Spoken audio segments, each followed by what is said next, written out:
Welcome to this journey through one of the most disturbing cases recorded in the history of Missouri. Before we begin, I invite you to leave in the comments where you're watching from and the exact time at which you're listening to this narration. We're interested to know in which places and at what times of day or night these documented accounts reach. The year was 1867. The American Civil War had ended just 2 years prior, leaving the nation wounded and struggling to heal. In the rugged, isolated hills of the Missouri Ozarks, most folks were simply trying to rebuild their lives. Roads were primitive then, little more than dirt paths carved into the wilderness, connecting scattered settlements. For travelers, the journey through these hills could take days, and safe shelter was a blessing sought after sunset. Along one such road, approximately 17 miles northeast of Springfield in Webster County, stood a modest cabin that many travelers remembered passing. It wasn't marked on any maps, but locals knew it as the Stillwell Place, named after the two brothers who had settled there sometime around 1863. The cabin sat back from the road about 50 yards, partially obscured by a stand of oak trees, with a small hand-painted sign that simply read, "Water and Rest for Weary Travelers." The Stillwell brothers, Elias, the elder at 37, and Jeremiah, 34, were known to offer water from their well and sometimes a meal or place to sleep for those passing through. They kept to themselves mostly, though they would occasionally venture into the nearby town of Marshfield for supplies. Neighbors described them as quiet men who didn't cause no trouble. The brothers had arrived during the turmoil of the war, and like many who appeared in those chaotic times, few questioned their origins or past. On December 12, 1867, a postal carrier named Thomas Weston was making his route through Webster County when a heavy snow began to fall. According to the statement he later provided to county officials, he sought shelter at the Stillwell cabin as he had done twice before. What he discovered there would lead to one of the most disturbing investigations in Ozark history, one that, despite initial scrutiny, would ultimately be classified as an unsolved cold case for nearly a century. What follows is a documented account assembled from county records, newspaper articles from the Springfield, Missouri Weekly Patriot, personal testimonies, and evidence collected by the Webster County Sheriff's Department in 1867 and 1868. Some records were later recovered during a courthouse renovation in 1952, providing additional details previously thought lost. As the winter of 1867 settled over the Ozarks, no one suspected that the Stillwell brothers had been serving travelers something far more sinister than water. Their hospitality concealed secrets that would haunt Webster County for generations. Thomas Weston's postal route took him through some of the most remote parts of the county.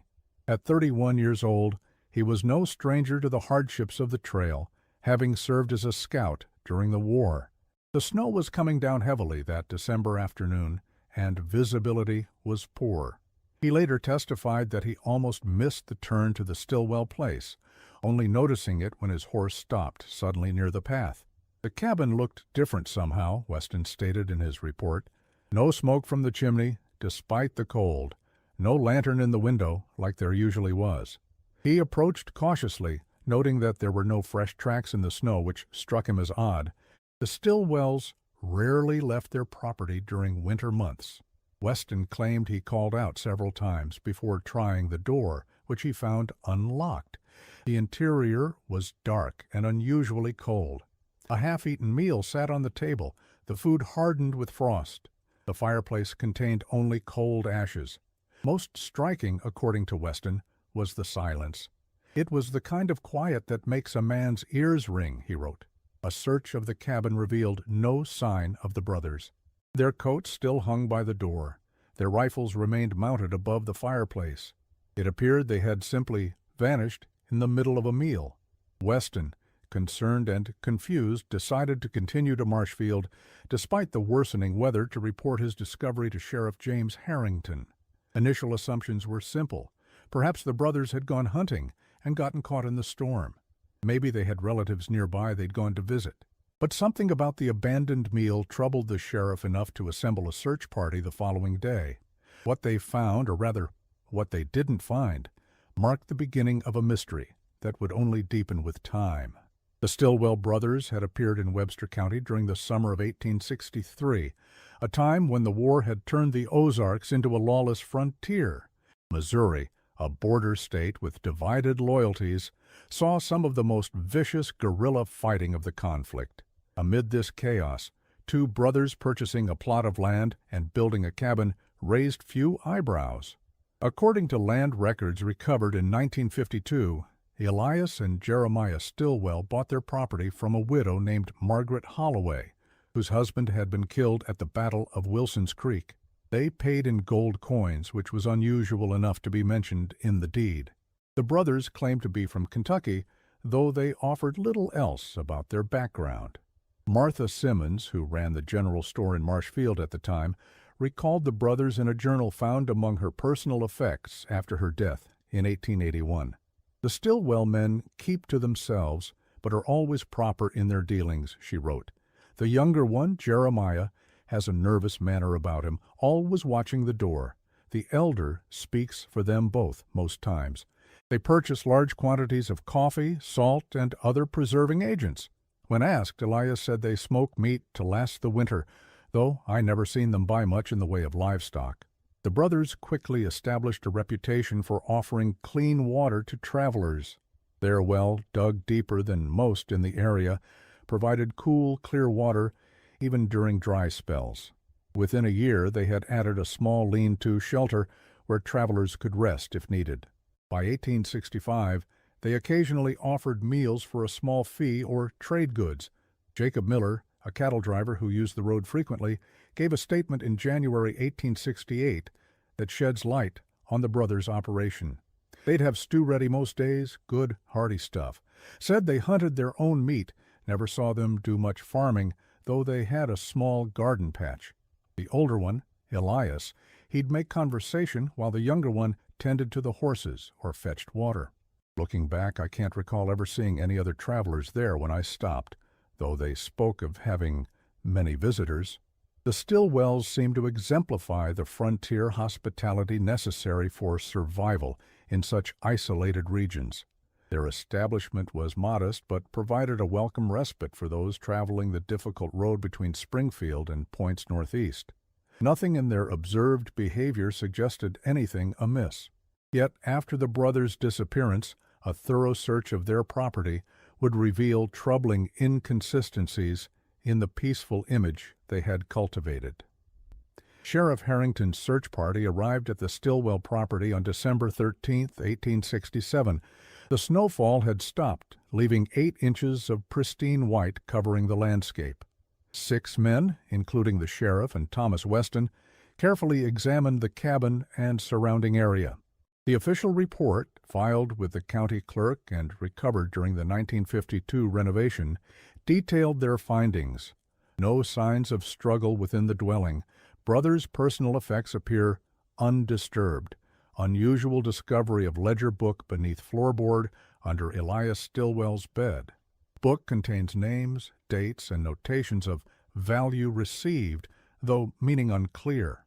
Some pages appear to have been removed. This ledger would become a central piece of evidence, though its full significance wasn't immediately apparent.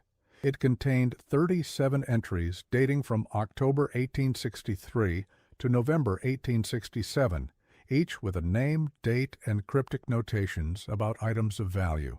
Some entries were marked with a simple X. The search extended to the property's outbuildings. A small barn, a smokehouse, and a storage cellar dug into the hillside behind the cabin. The barn contained a single mule and evidence of at least 2 horses, now missing. The smokehouse held several cuts of meat which the searchers initially assumed to be venison or pork. It was the cellar that yielded the first truly disturbing discovery. Sheriff Harrington's report describes it as follows.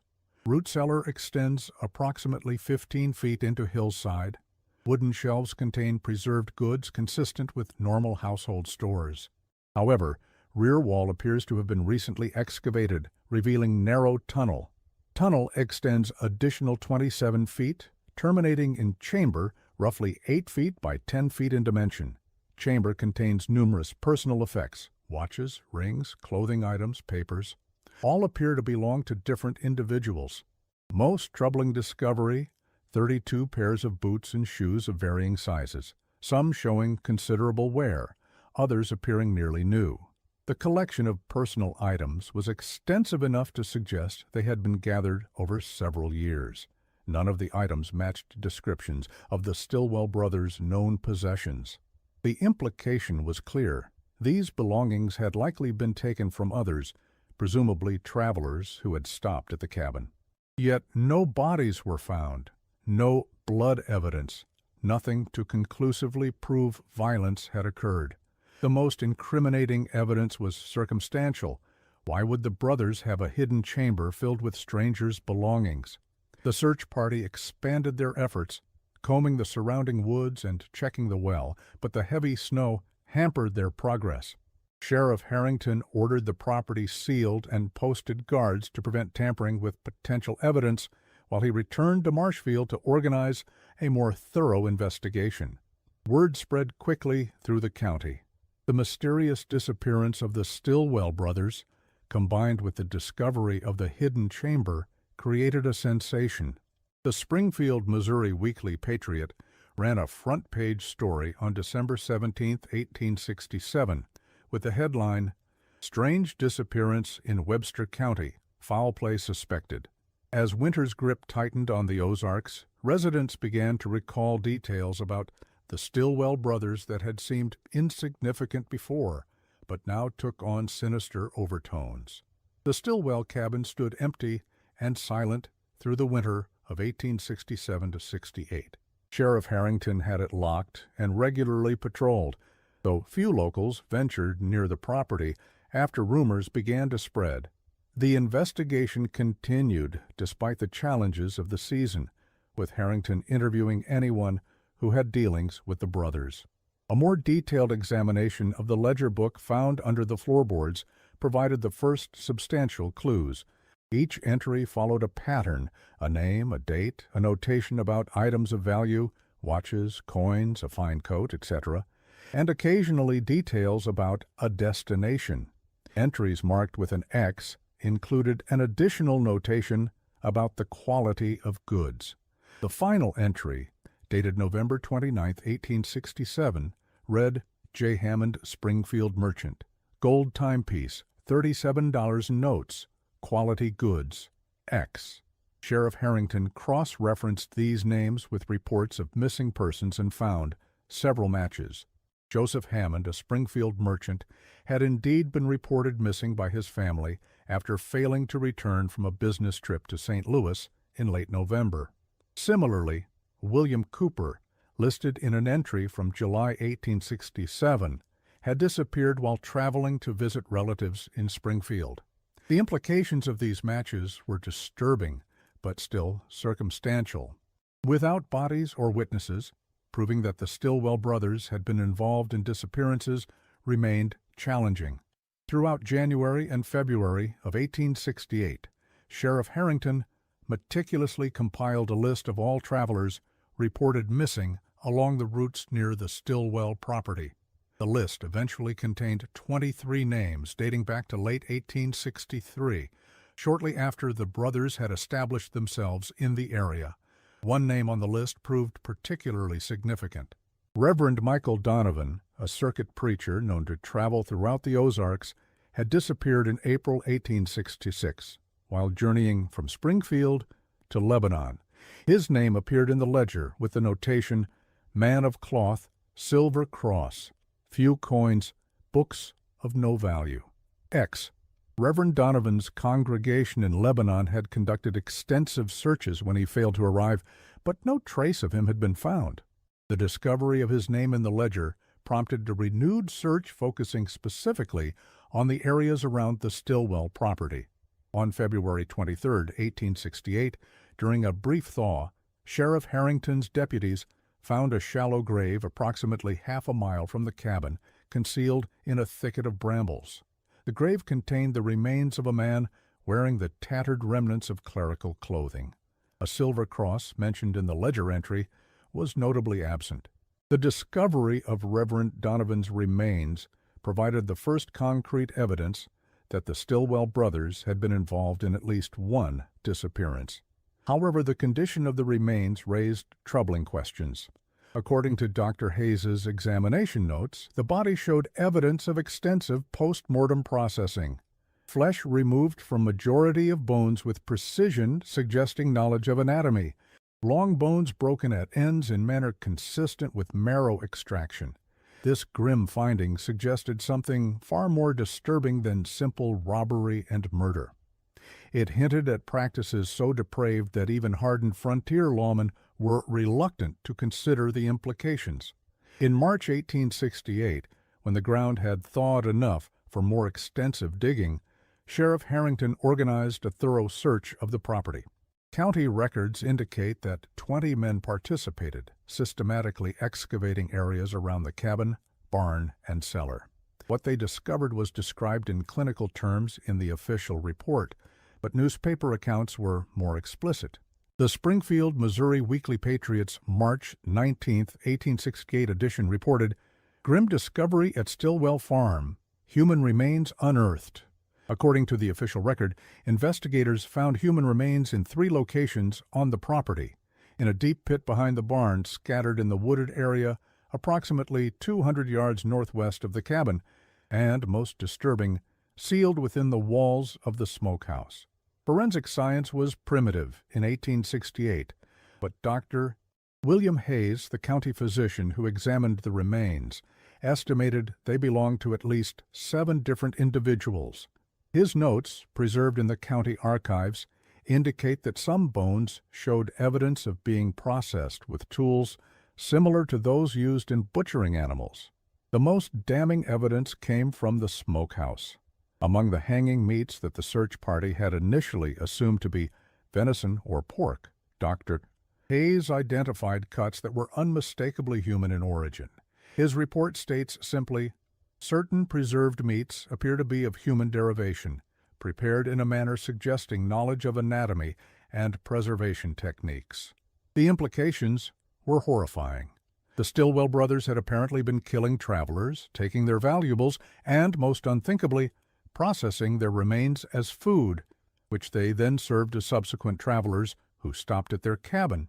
Yet the brothers themselves were still missing. No trace of Elias or Jeremiah Stillwell was found during the search, leaving investigators to wonder if they had fled, or perhaps met with violence themselves. The abandoned meal on their table remained an unexplained detail. The case took another turn in April 1868 when a man named Theodore Palmer came forward with information. Palmer, a trapper who often worked the remote areas of the county, claimed to have encountered Jeremiah Stillwell on December 11, 1867, the day before the brothers' disappearance was discovered. "I was checking my lines up near Beaver Creek, maybe 5 miles north of their place," Palmer stated in his affidavit. "Saw a man on horseback leading another horse with a bundle tied to it. Recognized him as the younger Stillwell brother.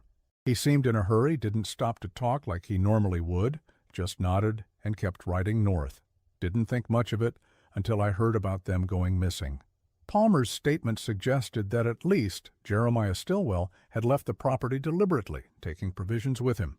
This contradicted the scene at the cabin, with its half-eaten meal and abandoned personal items. Had Jeremiah fled while Elias remained? Had Elias been a victim of his own brother? Or was there some other explanation for the seemingly contradictory evidence? Sheriff Harrington expanded the search to areas north of the county, sending telegrams to authorities in neighboring regions with descriptions of the Stillwell brothers. No confirmed sightings were reported. As the investigation proceeded through the spring and summer of 1868, more details emerged about the brothers' background, or lack thereof. Attempts to trace their claimed Kentucky origins proved fruitless. No records of Elias or Jeremiah Stillwell could be found in Kentucky or surrounding states. Their past before arriving in Webster County remained a blank slate. This lack of verifiable history raised the possibility that Stillwell was an assumed name, perhaps adopted to obscure a criminal past elsewhere.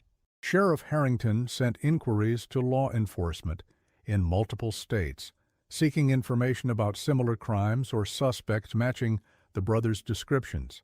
Another discovery added to the growing body of evidence against the brothers. In the hidden chamber where personal belongings had been found, investigators located a small journal wedged behind a loose stone in the wall. The journal, apparently belonging to Jeremiah Stilwell, contained entries dating from 1864 to 1866. Most entries were mundane notes about weather or chores, but several contained disturbing references. One entry from August 1864 read, "E says the stew needs more salt. Travelers don't notice any difference. Sometimes I wonder if they suspect. The well keeps our secret." Another, dated April 1865, stated, "3 men today. Army deserters. E said too risky, but they had good boots and a fine rifle. No one will look for them. Used the special herbs in their coffee." These cryptic entries suggested not only that the brothers had been killing travelers for years, but that they had developed methods to incapacitate their victims, possibly using poison. The reference to the well was particularly disturbing, as it hinted that evidence might be hidden there. Sheriff Harrington ordered the well to be drained and examined. The task proved difficult and dangerous, with the well extending over 60 feet into the limestone beneath the property. When workers finally reached the bottom, they found a layer of silt and debris approximately 3 feet deep. Among the items recovered from the well were numerous small bones, later identified as finger and toe bones, several teeth, buttons, a gold wedding band inscribed with the initials MH to JH, 1858, and a small leather pouch containing what appeared to be human hair of various colors tied with thread into neat bundles. Dr. Hayes examined these findings and concluded that the well had likely been used to dispose of certain remains that were not processed for other purposes. His report noted that the preservation of these items suggested they had been in the well for varying lengths of time, some possibly as long as 3 years. The discovery in the well provided further evidence of the brothers' crimes, but still left many questions unanswered. The most pressing remained. What had happened to Elias and Jeremiah Stilwell?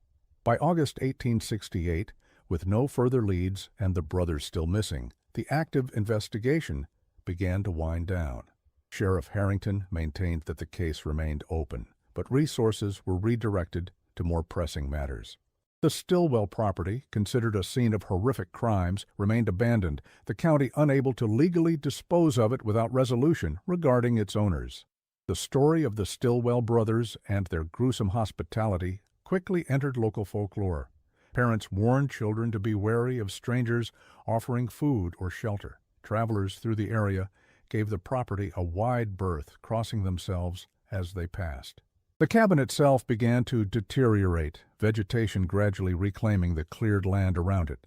For almost a century, the case would remain officially unsolved, though locals had little doubt about the brothers' guilt. The question of their fate, however, continued to provoke speculation and debate. Some believed they had escaped justice, fleeing to the Western Territories or perhaps even overseas. Others theorized that they had fallen victim to one of their intended targets, a traveler who had discovered their true nature and turned the tables on his would-be killers. A third theory, whispered rather than spoken aloud, suggested that the brothers had ultimately turned on each other, their partnership dissolving into murderous conflict. This theory gained some support from the scene at the cabin, the half-eaten meal, the abandoned belongings, which hinted at a sudden and unexpected end to their operation. Whatever the truth, the Stilwell brothers and their terrible crimes faded into history, becoming just another dark legend of the Ozark Hills. For decades, the case remained closed but unsolved, the brothers' fate unknown, and their victims largely forgotten. The Stilwell case might have remained merely a dark footnote in Ozark history if not for Clarence Thornton, a history professor at Missouri State University, then Southwest Missouri State College, who developed an interest in unsolved crimes of the region. In 1952, while researching for a book on frontier justice, Thornton requested access to Webster County's archived records. During a renovation of the Webster County Courthouse that same year, workers discovered a sealed compartment in the basement containing documents thought lost in a fire in 1892.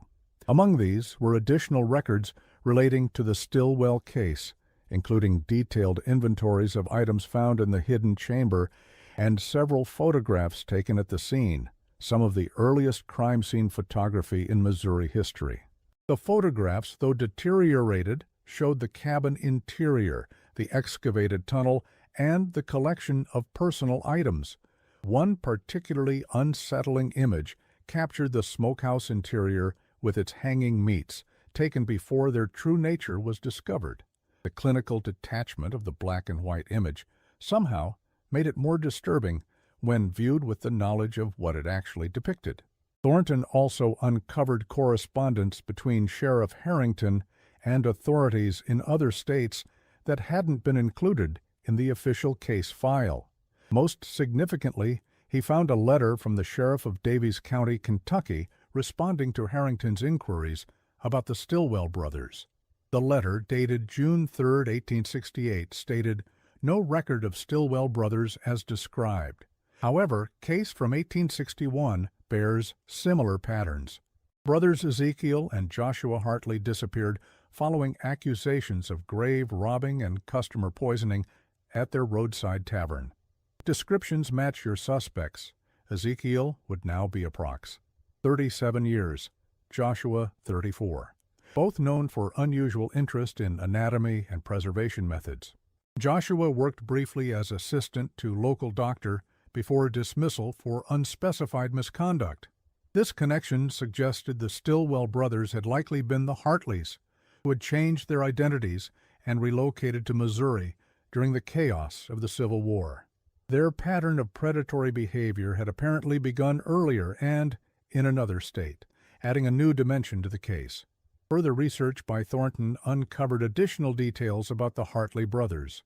Newspaper archives from Kentucky revealed that the brothers had operated a small tavern called Hartley's Rest on a road between Owensboro and Hartford from 1858 to 1861. The establishment had gained a reputation for serving unusually flavorful stews and meat pies, drawing travelers despite its remote location. In early 1861, suspicions arose when the local cemetery reported evidence of grave tampering. Around the same time, several travelers who had stopped at Hartley's Rest were reported missing by their families. Local authorities began an investigation, but before they could question the brothers thoroughly, Ezekiel and Joshua Hartley disappeared, abandoning their tavern overnight. The parallels to the Stillwell case were striking. Brothers operating a roadside establishment catering to travelers, unexplained disappearances, and a sudden vanishing act when suspicions arose. The physical descriptions and ages matched as well, supporting the theory that the Hartleys had reinvented themselves as the Stillwells and continued their predatory activities in Missouri. Thornton published his findings in the Journal of Ozarks Studies in 1953, bringing renewed attention to the long cold case. His article, Serving More Than Water, The Stillwell Brothers' Reign of Terror, presented the most complete account of the case to date, incorporating both the original investigation and his own discoveries. Following Thornton's publication, an elderly woman named Sarah Wilkes contacted him with a story passed down in her family. Her grandfather, James Wilkes, had been a member of Sheriff Harrington's search party in 1868. According to family lore, the search had uncovered more than was officially reported. Grandfather wouldn't speak of it much, her letter to Thornton stated, but on his deathbed in 1911, he told my father about a hidden room they found beneath the cabin floor. Said it contained what he called instruments of torture and a chair with restraints. Sheriff Harrington ordered them not to include it in reports to spare the families of the missing. Grandfather said he never slept right after what he saw there. This account, while impossible to verify independently, aligned with certain inconsistencies in the official records. Several pages appeared to be missing from the inventory of items found on the property, with numbering that jumped from page 7 to page 11. Whether these pages were intentionally removed or lost to time remains unknown. Thornton's research also uncovered a curious detail about the brothers' disappearance. The abandoned meal on their table had included 2 plates, yet evidence suggested a third person had been present. A third chair at the table was pulled out, and a partial footprint in spilled stew was of a different size than either brother's known footwear. This led to speculation that the brothers might have been interrupted during a meal by someone who then either killed them or forced them to flee. But who this third person might have been, and what their connection to the brothers was, remained a mystery. Thornton's work inspired others to investigate the case. Amateur historians and true crime enthusiasts began combing through newspaper archives and county records across the Midwest, looking for any trace of the Stillwell-Hartley brothers or similar crimes that might be connected to them.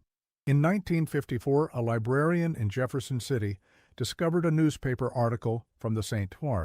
Louis, Missouri Republican, dated January 18, 1862, describing the arrest of 2 brothers named Harlow for suspicious behavior and possession of personal effects not their own. The brothers were held briefly but released due to lack of evidence. The physical description matched the Stillwell-Hartley brothers, suggesting they may have adopted multiple identities during their criminal career. Another researcher found records from a small town in southern Illinois, indicating that 2 brothers named Stillman had operated a boarding house there for approximately 6 months in early 1863 before abruptly departing following the disappearance of a guest. Again, the descriptions matched, hinting at a pattern of movement and identity changes as the brothers stayed one step ahead of suspicion. These discoveries painted a picture of the brothers as calculating predators who had refined their methods over time, learning from each close call and becoming more careful with each new identity. By the time they established themselves in Webster County as the Stillwells, they had apparently developed a system that allowed them to prey on travelers for years without detection. In 1955, construction workers clearing land for a new highway approximately 12 miles north of the former Stillwell property made a grim discovery. While excavating a hillside, they unearthed human remains buried in a shallow grave. The remains, examined by the medical examiner, were determined to be those of a male in his 30s who had died approximately 80-90 years earlier. The cause of death was clear: a single gunshot wound to the back of the skull. With the remains was a pocket watch with the initials ES engraved on the inside of the case. This led investigators to believe they had found Elias Stillwell, apparently murdered and buried far from the cabin he had shared with his brother. The location aligned with Theodore Palmer's 1868 statement about seeing Jeremiah Stillwell riding north on December 11, 1867. Had Jeremiah killed his brother and fled? Or had some third party killed Elias and forced Jeremiah to flee? Further examination of the remains revealed additional details. The medical examiner noted that the victim's right hand was missing entirely, apparently removed post-mortem with a sharp instrument. This unusual detail seemed ritualistic rather than practical, suggesting something more complex than a simple murder. The discovery of what appeared to be Elias Stillwell's remains prompted a renewed search of the area, but no trace of Jeremiah was found. If he had continued north after burying his brother, he had left no discernible trail. No trace of Jeremiah Stillwell or Joshua Hartley was ever found. Records from port cities were checked for any sign of him leaving the country, but if he had done so, he had used yet another assumed name. In 1958, a retired sheriff from Pike County, Illinois, contacted Thornton with an intriguing lead. In 1869, approximately a year after the Stillwell brothers' disappearance, a man matching Jeremiah's description had been briefly detained in Pittsfield, Illinois, for questioning regarding a suspicious death at a boarding house where he had been staying. The man, who called himself Jeremy Stilson, was released when witnesses provided him with an alibi. He left town immediately after and was never seen again. This tantalizing clue suggested that Jeremiah might have continued his predatory behavior after leaving Missouri, though perhaps with greater caution and without a partner. However, the trail went cold after Pittsfield, with no further sightings or records that could be definitively linked to the missing brother. In 1967, exactly 100 years after the brother's disappearance, the Webster County Historical Society erected a small marker near where the cabin had once stood. The plaque makes no mention of the brothers' crimes, stating only, "Site of the Stillwell Cabin, 1863-1868. Scene of unsolved disappearances that haunted the Ozarks frontier." The site itself has long since returned to wilderness, the cabin having collapsed sometime in the early 1900s. Local residents still avoid the area after dark, claiming that sounds of digging can sometimes be heard on still nights, and that the well occasionally produces echoes when nothing has been dropped into it. The centennial of the case brought renewed media attention. The Springfield News Leader ran a week-long series on the Stillwell brothers, incorporating all the research and discoveries made since the original investigation. The articles sparked public interest in the case, leading to several people coming forward with family stories or documents that added minor details to the historical record.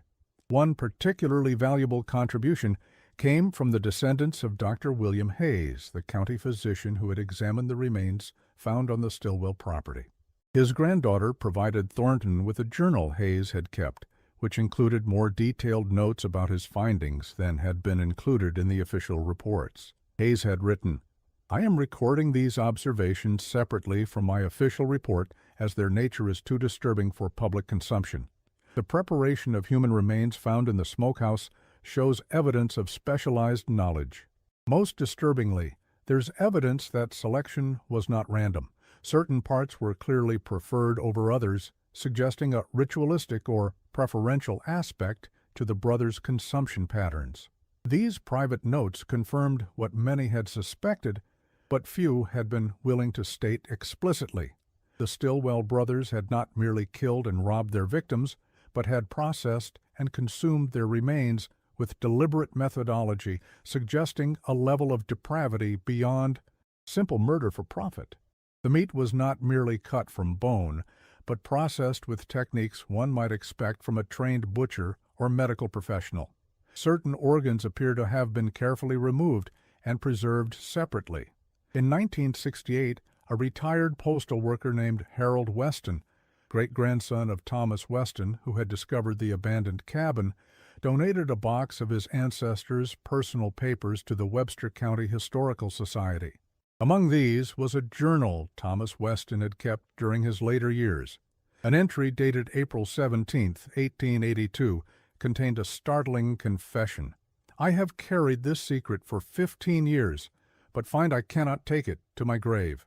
What I told the sheriff about discovering the Stillwell place abandoned was not the whole truth. I had stopped there many times before, always alone, always careful. That final day, I arrived to find Elias dead at the table, his face in his stew. Jeremiah held a gun, shaking like a leaf. He said he was going to tell, said he couldn't live with it anymore. He made me help him load Elias onto a horse. We rode north together until we found a suitable place to bury him.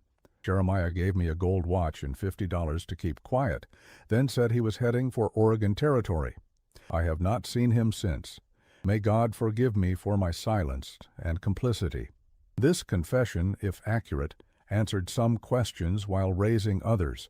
It explained the abandoned meal and Elias's disappearance, but not why Jeremiah had left all his belongings behind. It also implicated Thomas Weston in a cover-up, casting doubt on other aspects of his testimony. Most significantly, it suggested a rift between the brothers that had led to violence, Elias apparently wanting to confess their crimes, with Jeremiah choosing to silence him rather than face justice. This human element added a new layer to the case, suggesting that even among such depraved individuals, conscience could occasionally surface with deadly consequences. Further entries in Weston's journal provided additional context. He wrote of having stopped at the Stillwell cabin numerous times during his postal route, often accepting meals from the brothers. "I never suspected the true nature of their stew," he wrote. "God help me, I consumed it with relish, complimenting them on its rich flavor. How many poor souls passed my lips in those meals? The thought torments me nightly." Weston also described conversations with Jeremiah after Elias's death, as they rode north with the body. According to his account, Jeremiah spoke of their history, revealing that they had begun their crimes in Kentucky after their parents died, leaving them destitute. What had started as grave robbing for valuables had evolved into something far more sinister when they discovered they could profit from both the possessions and remains of their victims.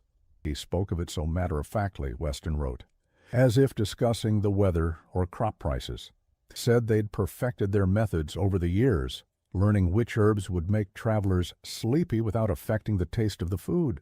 He seemed proud of their efficiency, how they'd left no witnesses, until Elias's conscience began to trouble him. Weston's journal ended abruptly in 1883, suggesting he may have died soon after recording these confessions. His account provided the most direct evidence yet of what had happened to the Stillwell brothers, though it could not be independently verified a century later. Historians and crime researchers continued to debate the full truth of the Stillwell case. Some suggest that Jeremiah killed his brother to end their killing spree, perhaps developing a conscience that Elias lacked. Others propose that the brothers had an accomplice who turned on them, possibly another traveler who discovered their true nature. The most disturbing theory, supported by some evidence from the recovered papers, is that the brothers were not only killing and robbing travelers, but had developed a ritual around consuming their victims, a practice they extended to their unwitting guests by serving human flesh in their stews. Dr. Hayes's original notes included observations about certain bones showing evidence of having been broken open to extract marrow, a practice not typically used in conventional meat processing. The brothers' purchase of unusual amounts of preserving agents and spices, noted by Martha Simmons, suggests they may have been masking the true nature of the meat they served. In 1969, a team from the anthropology department at the University of Missouri examined the photographs and description of the remains found on the Stillwell property. Their analysis concluded that the processing methods used showed remarkable consistency and anatomical knowledge, supporting the theory that the brothers had developed specific techniques over time, possibly refining them through multiple iterations. The anthropologists also noted that the removal of certain body parts appeared selective rather than random, with particular attention paid to muscle groups from the thighs, shoulders, and back, cuts that would be considered prime in traditional butchery. This selective approach suggested not only practical knowledge, but a ritualized or preferential aspect to their consumption of human flesh. The Missouri State Police officially closed the Stillwell case in 1969, classifying it as solved despite the absence of a trial or definitive proof of what became of Jeremiah Stillwell. The official conclusion was that the brothers had killed at least 21 travelers between 1863 and 1867, robbing them of valuables and processing their remains for consumption and to dispose of evidence. Throughout the 1970s, interest in the case occasionally resurged when similar crimes were discovered elsewhere in the country. Comparisons were drawn to other historical cases of cannibalism and serial murder, with criminologists using the Stillwell case as a study in how isolated environments and transient victims created opportunities for predators to operate undetected for extended periods. In 1972, a historical researcher named Eleanor Phillips discovered an intriguing connection while examining Oregon territorial records. A man named Jerome Stillman had purchased land near Portland in 1869, establishing a small way station for travelers heading to and from the city. The physical description matched what was known of Jeremiah Stillwell, and the timing aligned with Thomas Weston's claim that Jeremiah had headed for Oregon territory.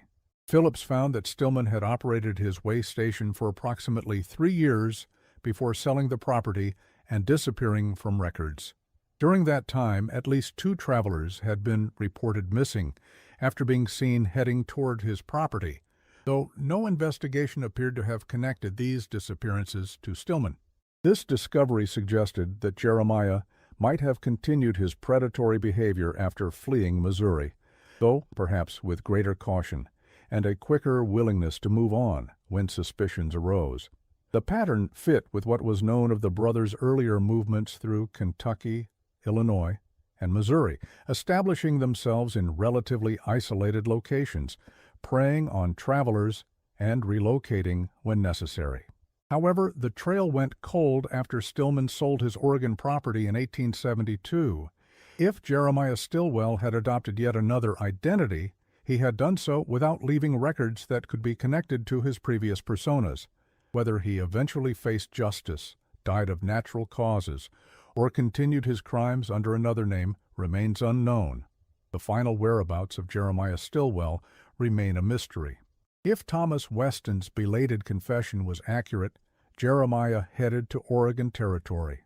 Records from that region show several men of similar description arriving between 1868 and 1870, but none who can be conclusively identified as the missing brother. In 1975, during renovations to a historical building in Sacramento, California, workers discovered a cache of documents hidden in a wall cavity. Among these was a journal belonging to a man who identified himself only as J.S. Dating from 1873 to 1878, the journal described its author's life as a cook in a mining camp in the Sierra Nevada foothills. Certain passages in the journal raised disturbing parallels to the Stilwell case. The author wrote of special techniques for preparing meat and secret ingredients that made his stews particularly flavorful.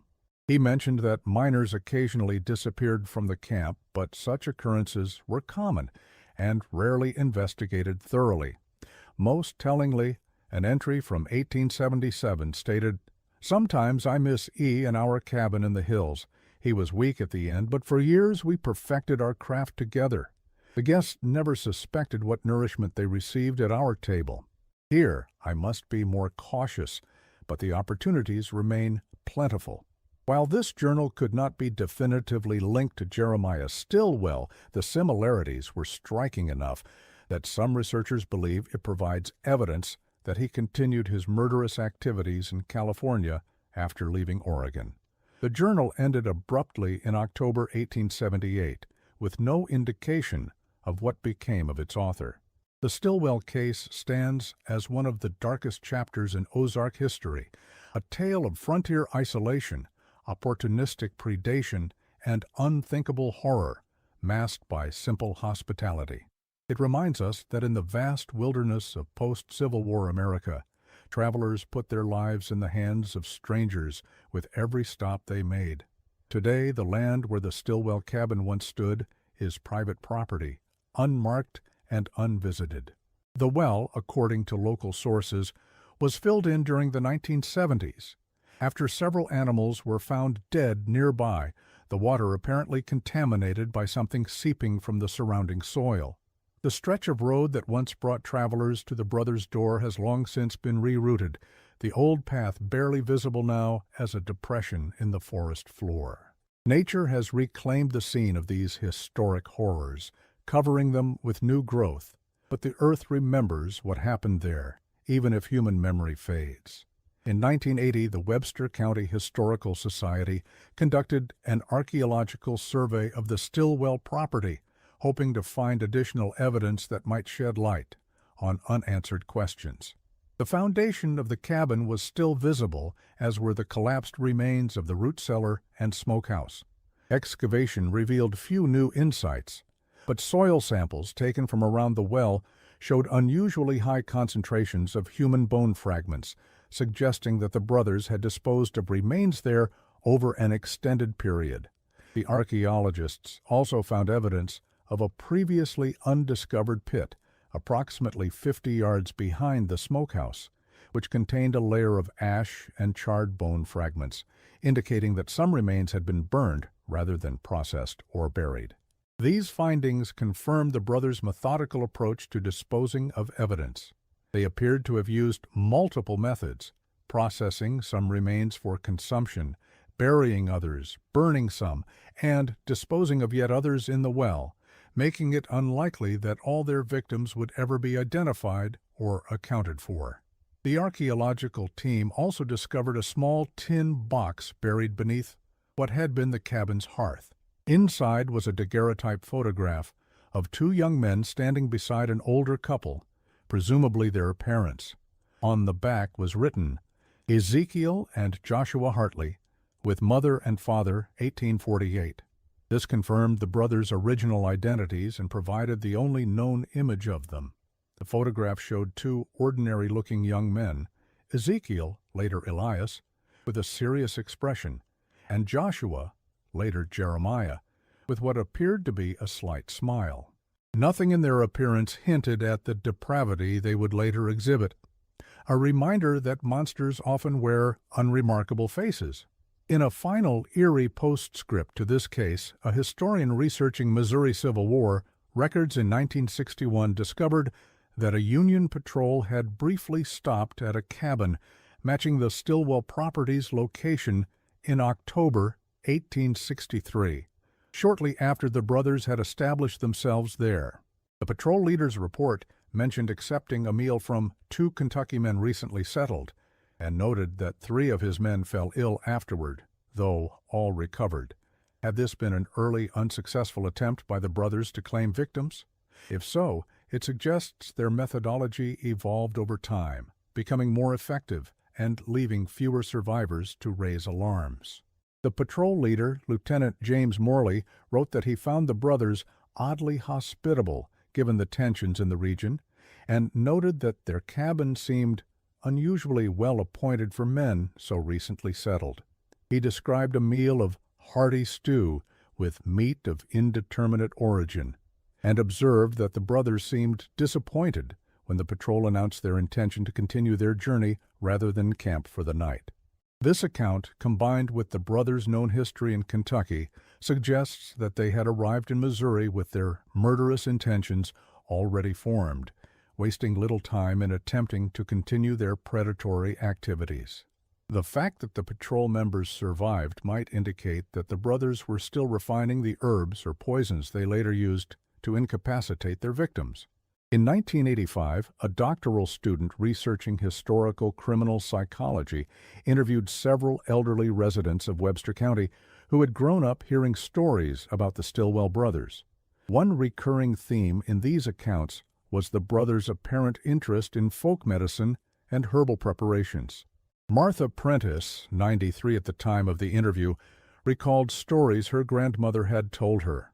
Grandma said the younger brother would come to town asking about plants that grow in these hills, had particular interest in ones that caused drowsiness or confusion, claimed it was for helping with his brother's headaches, but folks later wondered if they weren't using those plants on their visitors. This interest in medicinal or poisonous plants aligned with the brothers' known background. Joshua Hartley had worked briefly as a doctor's assistant in Kentucky before being dismissed, potentially gaining knowledge of both anatomy and pharmaceuticals. The brothers may have combined this formal knowledge with local folk traditions to develop methods for subduing their victims without struggle. Analysis of the brothers' purchasing patterns at Martha Simmons's general store showed regular acquisition of herbs and substances that, while individually innocuous, could potentially be combined to create sedative compounds. Items like valerian root, certain mushroom varieties, and large quantities of alcohol could have been used to create preparations that would make travelers drowsy or compliant. Perhaps the most chilling aspect of the Stilwell case is not what we know, but what remains unknown.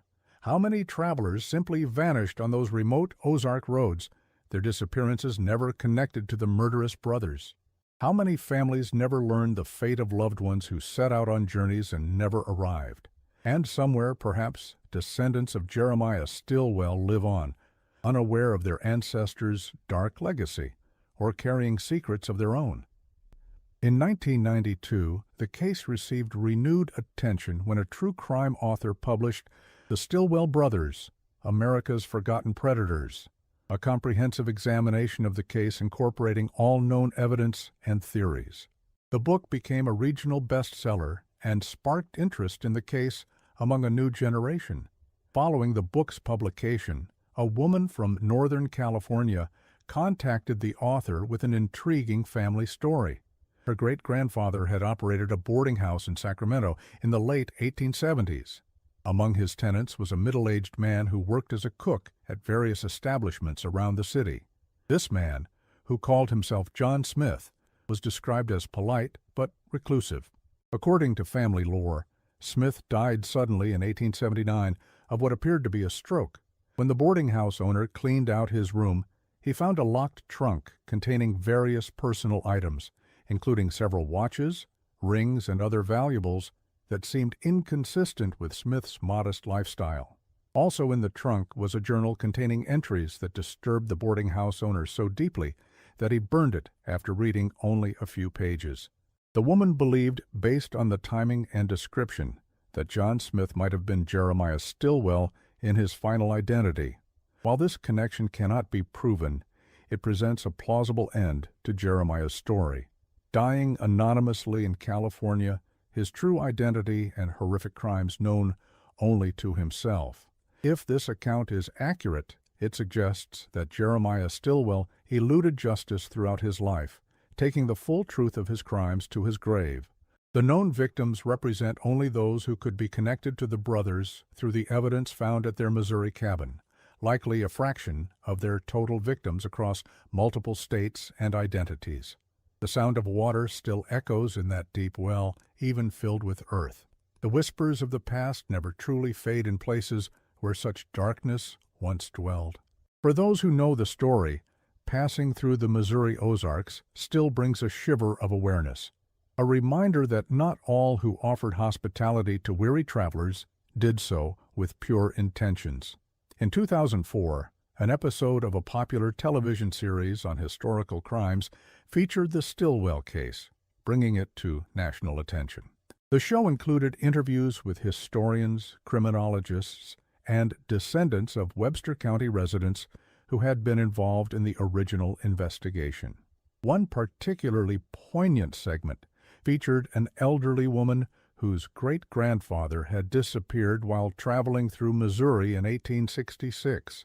His name had been found in the Stilwell ledger, confirming a family suspicion that had persisted for generations. "All these years we wondered what happened to him," she said. "Now we know, though the truth is more horrible than anything we imagined." The Stilwell brothers' crimes, while shocking, were made possible by the unique conditions of their time and place. The post-Civil War frontier offered perfect conditions for predators: isolated locations, transient populations, limited law enforcement, and the chaos of a society rebuilding after conflict. Travelers often had no choice but to rely on the hospitality of strangers, creating vulnerability that the brothers exploited mercilessly. Their methodology, offering food and shelter to weary travelers, using their victims' remains as food for subsequent victims, collecting trophies in their hidden chamber, suggests a level of depravity that transcends simple financial motivation. While they certainly profited from their crimes, taking valuables from their victims, the brothers seem to have derived a more profound satisfaction from their power over life and death, and from their secret knowledge of what they were serving their guests. Criminologists who have studied the case note that the brothers' behavior shows elements of what would now be classified as serial killing, though with pragmatic components unusual in modern cases.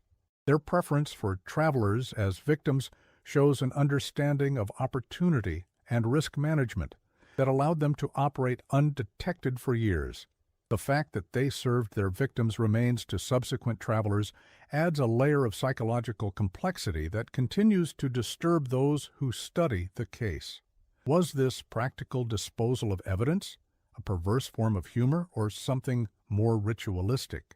The brothers left no explicit explanation of their motivations, leaving researchers to speculate based on their actions and the few writings that survived.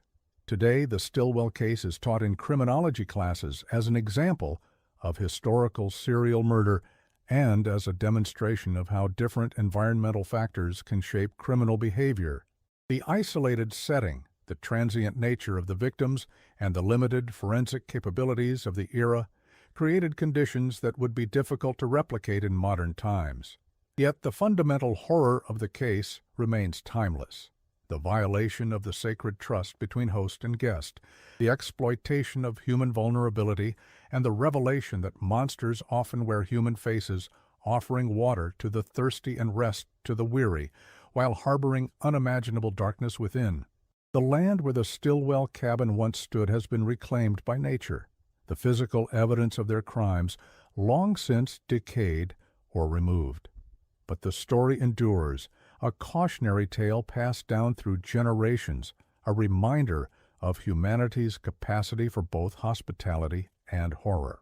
And somewhere in the Missouri Ozarks, where the old road once passed, travelers still sometimes report an unexplained unease, a sudden chill in the air, as if the land itself remembers what transpired there. Brothers who served more than water to weary travelers, whose true legacy was written in blood and bone rather than historical records. For those who know the tale, the lesson remains clear. Not all who offer shelter from the storm have benevolent intentions. Sometimes the most dangerous predators are those who smile and invite you in